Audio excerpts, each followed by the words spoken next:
జగిత్యాల జిల్లా ఇబ్రహీంపట్నం మండల కేంద్రానికి చెందిన రైతు పిట్ల లింగం ఇటీవల ఆత్మహత్య చేసుకోగా వారి కుటుంబ సభ్యులను పరామర్శించిన బీఆర్ఎస్ రైతు ఆత్మహత్యల అధ్యయన కమిటీ సభ్యులు మాజీ మంత్రులు సింగరెడ్డి నిరంజన్ రెడ్డి, కొప్పుల ఈశ్వర్, పువ్వాడ అజయ్ కుమార్, మాజీ ఎమ్మెల్యేలు బాజిరెడ్డి, గోవర్ధన్ రెడ్డి, కల్వకుంట్ల విద్యాసాగర్రావు, రసమాయి బాలకిషన్, రుణమాఫీ కాక రైతు భరోసా డబ్బులు రాక వ్యవసాయానికి చేసిన అప్పులు తీరక అనేక మంది రైతులు ఆత్మవిశ్వాసాన్ని కోల్పోయి ఆత్మహత్యలకు పాల్పడుతున్నారని మాజీ మంత్రి సింగిరెడ్డి నిరంజన్ రెడ్డి అన్నారు.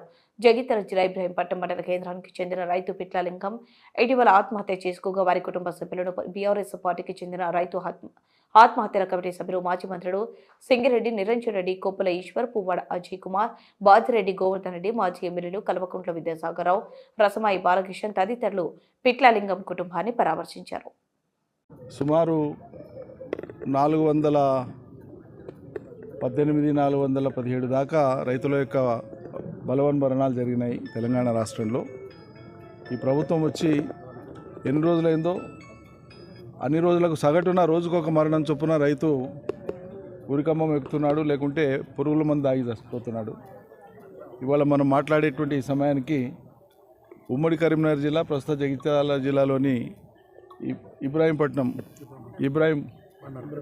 ఇబ్రహీంపట్నం మండలంలో ఉండేటువంటి మండల కేంద్రంలో ఉండేటువంటి పిట్ల లింగన్న అనేటువంటి రైతు ఎవరైతే ఇటీవల ఆత్మహత్య చేసుకున్నాడో ఆయన ఇంటి ముందు నిలబడి మాట్లాడుతున్నాను నేను.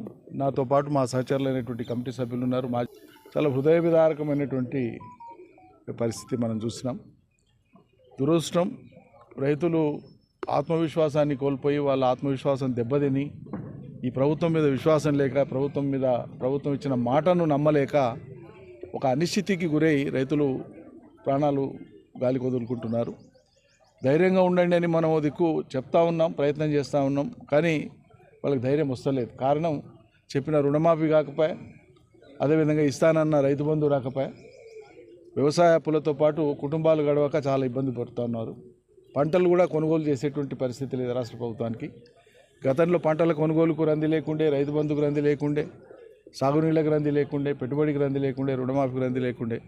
కానీ అలా అన్నింటికి రందిపడే పరిస్థితి వచ్చి మాకెవరు దిక్కు అనేటువంటి ఒక దిక్కుతోచని పరిస్థితులలో రైతులు ఈ బలవన్మరణాలకు పాల్పడుతున్నారు. ఇది ఇప్పటికైనా ఆగాలని మేము మనసారా కోరుకుంటున్నాం. అన్ని పక్షాలకు కూడా విజ్ఞప్తి చేస్తున్నాం. ప్రధానంగా ప్రభుత్వ పక్షం వాళ్ళు నిమ్మకు నీరెత్తినట్లు, ఏం పట్టనట్లు, బాధ్యత లేనట్లు వ్యవహరించడం అనేది ఇంకా దారుణమైనటువంటి విషయం. పర్యటన ఇన్నిసార్లు మాట్లాడి ఇంత గగోలు పెడితే మొన్న లేక ఒకసారి కదిలి ఆ రైతు కమిషన్ అధ్యక్షుడు అంటే ఆయన పెద్ద మనిషి, అది కూడా ఆయన మాత్రం ఒక నియోజకవర్గంలో పోయి ఒక చోట